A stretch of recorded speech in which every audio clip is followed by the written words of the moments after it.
I tried to call my sister, and you could only call Colette at the time, and she wasn't home. And I called 2 other people, and nobody was home.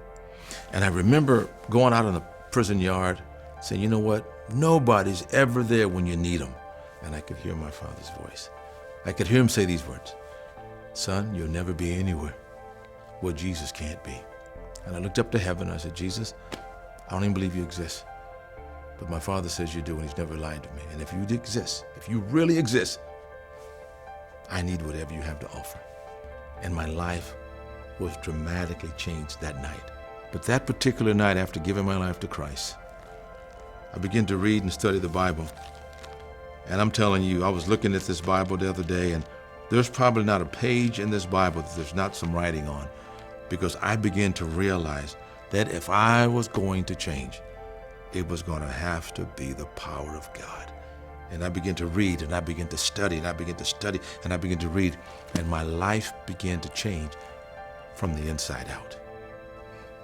I probably should have done a lot more time, but there was such a change in my life that after almost 5 years, actually 2 months shy of 5 years, I was released on parole, and my father was there to take me home.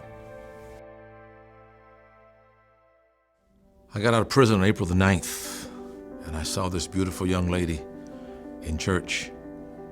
My dad had picked out for me. He was right. He knew what pretty was, but he also knew what character was. And within 3 months, we were married. August the 21st, 1976, greatest day of my life. It wasn't long after we were married that my wife began to challenge me about preparing for ministry, because she sensed the call of God on my life as well. And she said one day, you should go to school and earn a doctorate degree. Well, I finished high school in prison. In that moment, I thought to myself, she's smoking something. There's no way in the world I can go to school and earn a doctorate degree. But what happened was, when she said those words, it did something inside of me. And the same way my father believed in me and gave me hope, Linda's words gave me hope.